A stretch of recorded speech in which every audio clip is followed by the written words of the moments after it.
जरा सोचो अगर एक शाओलिन मॉन्क एक आम स्कूल में पढ़ने लगे, क्या हालत होगी बाकी बच्चों की। कुछ ऐसा ही होता है हमारी आज की कहानी में। कहानी की शुरुआत होती है ली नाम के एक लड़के से जो एक शाओलिन गुरुकुल में कुंफू सीखता था। वो जन्म से ही यहाँ पर ट्रेनिंग ले रहा था। एक दिन ली गुरुकुल के मंदिर में गया और माफी मांगी क्योंकि अब जो वो करने वाला है वो शायद सही नहीं होगा। उसी वक्त एक योद्धा ने साइड से उस पर हमला कर दिया। अचानक हमले से ली चौंक गया, लेकिन उसने जैसे तैसे वार का सामना किया। योद्धा ने उसे दीवार पर फेंक दिया, लेकिन ली कूदकर वापस आ गया। उसने हवा में ही योद्धा के सीने पर वार किए और कुछ ही पलों में उसे हरा दिया। इसके बाद बारी आई एक तलवारबाज योद्धा की। ली ने उसे भी अपनी काबिलियत से धूल चटा दी। इसके बाद वो तीसरे योद्धा की ओर बढ़ा। हालांकि वो योद्धा ध्यान में बैठा था, लेकिन फिर भी ली के आने की आहट सुनकर उसने अपनी माला शीशे में दे मारी, जिससे ली की आंखें चौंधिया गई। अगले ही पल में उसने ली को उठाकर जमीन पर पटक दिया। योद्धा बस जीतने ही वाला था कि ली फिसल कर बच गया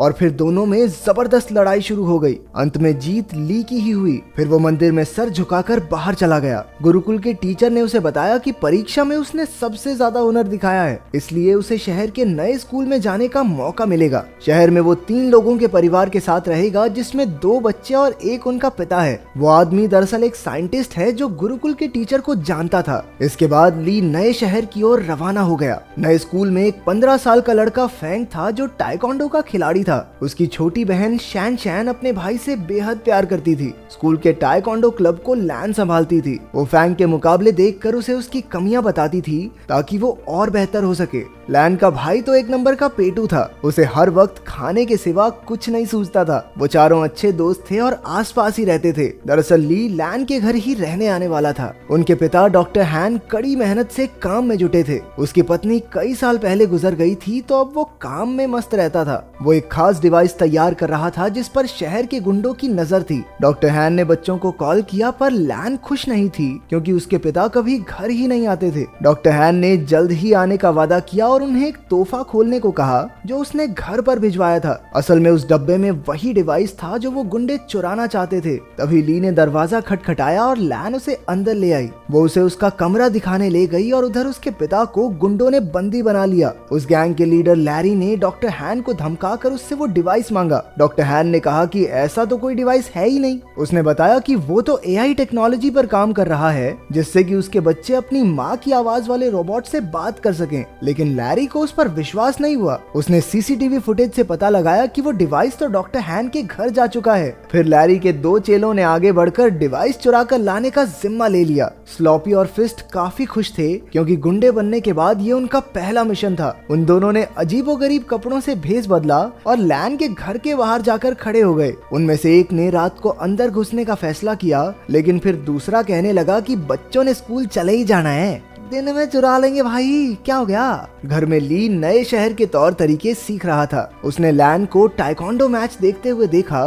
तो उसे भी ये खेल दिलचस्प लगा। रात को जब वो ध्यान में बैठा तो यू की वीडियो गेम की वजह से उन दोनों में बहस छिड़ गई, लेकिन जल्द ही दोनों मिलकर वीडियो गेम का मजा उठाने लगे। उधर लैन ने अपने कमरे में जब वो तोहफे का डिब्बा खोला तो उसमें एक पांडा की चेन निकली। वो नहीं जानती थी कि दरअसल ये पांडा वो पेन ड्राइव है जिसके पीछे वो गुंडे कब से पड़े हैं। जब लैन ने बटन दबाया तो पांडा ने उसे पासवर्ड रखने को कहा। तभी लैन ने कहा कि कैसा पासवर्ड, और अनजाने में यही पासवर्ड सेट हो गया। फिर पांडा को ऑन करने पर उसे पता चला कि उसमें उसकी माँ की आर्टिफिशियल इंटेलिजेंस वाली आवाज है। अगली सुबह ली यू और लैन के साथ स्कूल के पहले दिन के लिए निकल पड़ा। उन दोनों गुंडों ने बच्चों को बाहर जाते देखा और अपने प्लान को अंजाम देने का फैसला किया, लेकिन तभी उनमें से एक की नजर उस पैंडा की चेन पर पड़ी जो लैन ने अपने बैग से टांग रखा था। अब उन्होंने लैन से वो डिवाइस छीनने का प्लान बनाया। रास्ते में लैन ने ली को फैंग से मिलवाया। उसी वक्त एक गुंडे ने चुपके से की चेन चुरा ली और वहां से भाग गया। तभी ली ने उसे देख लिया और अपनी फुर्ती दिखाते हुए उसने गुंडे को झट से पकड़ लिया।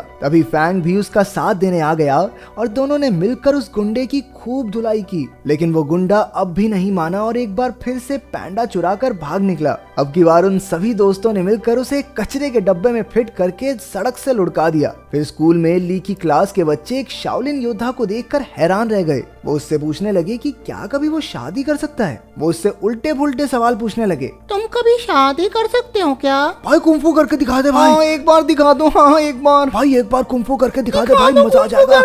आखिरकार टीचर ने उन्हें शांत करके कहा कि ये सब खेलने के पीरियड में करना, खेलने के पीरियड में उनके कोच ने बताया कि अगले महीने उनकी चुस्ती फुर्ती की जांच होगी और जो कोई इसमें पास नहीं होगा वो अगली क्लास में नहीं जा सकता। ये सुनते ही यू की हालत पतली हो गई क्योंकि वो बहुत मोटा था। भगवान जानता है भाई साहब कितनी मुश्किल से चलते थे। फिर कोच ने सबसे 100 मीटर की दौड़ लगवाई। ली ने तो समय से पहले ही 2 चक्कर पूरे कर लिए, जबकि बाकी बच्चे अभी पहले चक्कर में ही थे। इसके बाद उन्हें पुशअप्स करने के लिए कहा गया, जिसमें अपना ली पहले से ही माहिर था। उसने 100 से भी ज्यादा पुशअप्स किए और बाकी बच्चों से तो 2 भी नहीं हुए। बाद में तो उसने एक हाथ से पुशअप्स करने शुरू कर दिए। उसकी काबिलियत देखकर सभी बच्चे कूदने लगे। फिर बारी आई ऊंची छलांग लगाने की। ये तो ली के बाएं हाथ का खेल था। बेचारा यू तो मुंह के बल नीचे गिर पड़ा। वहाँ डॉक्टर हान की लैब में लैरी ने उन्हें कुर्सी से बांध रखा था और उसे गोल्फ बॉल से पीट पीट कर परेशान कर रहा था। रात को वो दोनों गुंडे मौका देखकर लैन के घर में घुस आए। तभी ली की नजर उन पर पड़ गई और वो एक खिलौने के पीछे छिपकर उन्हें डराने लगा, लेकिन उन्होंने जल्द ही उसे देख लिया और मौका देखकर उस पर हमला कर दिया। जब लैन वहां पहुंची तो गुंडों ने पैंडा चुरा लिया और फरार हो गए। ली ने लैन और यू को सारी कहानी बताई, लेकिन उन दोनों को लगा कि वो मजाक कर रहा है। इसके बाद हम देखते हैं कि वो दोनों गुंडे अपने मुंह में गोल्फ बॉल्स भरकर लेटे हुए थे। असल में उन्होंने गलती से पैंडा की चेन की जगह वैसा ही दिखने वाला एक परफ्यूम चुरा लिया था। लैरी को एक खास डिवाइस 3 दिन के अंदर किसी कंपनी को बेचना है और इसीलिए अब उसे बेचैनी होने लगी। उसने बड़े गुस्से में उन दोनों गुंडों की गोल्फ बॉल्स से निशाना लगाया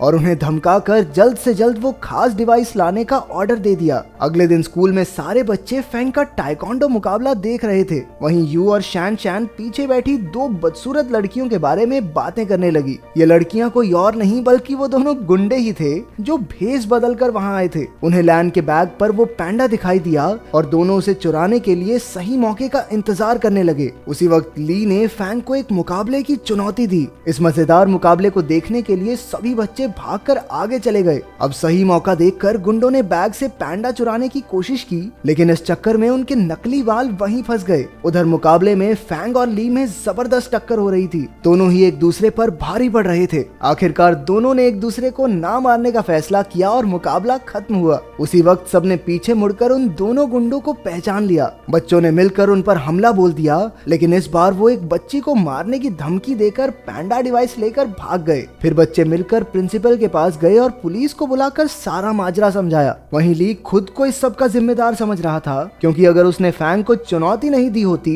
तो लैन अपने बैग से दूर ही न जाती। लेकिन बाकी बच्चों ने उसे दिलासा दिया कि ऐसा नहीं सोचना चाहिए। आखिरकार लैरी के हाथ वो डिवाइस लग गया और उसके जरिए उसने कंप्यूटर पर एक प्रोग्राम चलाया, लेकिन उसे इस्तेमाल करने के लिए पासवर्ड की जरूरत थी, ये वो नहीं जानता था। उसने कुछ प्रोग्रामर्स को बुलाकर लॉक खोलने के लिए कहा, लेकिन पूरा दिन बीतने पर भी कुछ हाथ नहीं लगा। अब लैरी के गुस्से की सभी हदें पार हो गई थी। तभी उसने डॉक्टर हैन के फोन पर उसकी बेटी का मैसेज देखा। लैन चाहती थी कि उसके पिता उसके जन्मदिन के लिए कल घर आ जाएं। लैरी ने डॉक्टर हान की तरफ से कल पार्टी में पहुंचने का वादा कर दिया। अगले दिन लैन और उसके दोस्त जन्मदिन की पार्टी की तैयारी कर रहे थे। बाकी सब लैन को घर में अकेला छोड़कर उसके लिए तोहफे लेने गए। तभी लैन को उसके पिता का मैसेज मिला कि वो घर के बाहर आ गया है, लेकिन जैसे ही वो बाहर निकली उसे किसी ने अगवा कर लिया और गाड़ी में डालकर ले गया। उसी वक्त ली और उसके दोस्तों ने लैन को वैन में देखा और अपनी साइकिल्स लेकर उसका पीछा करने लगे। अंत में सब डॉक्टर हान की लैब में पहुंचे और लैन को ढूंढने लगे।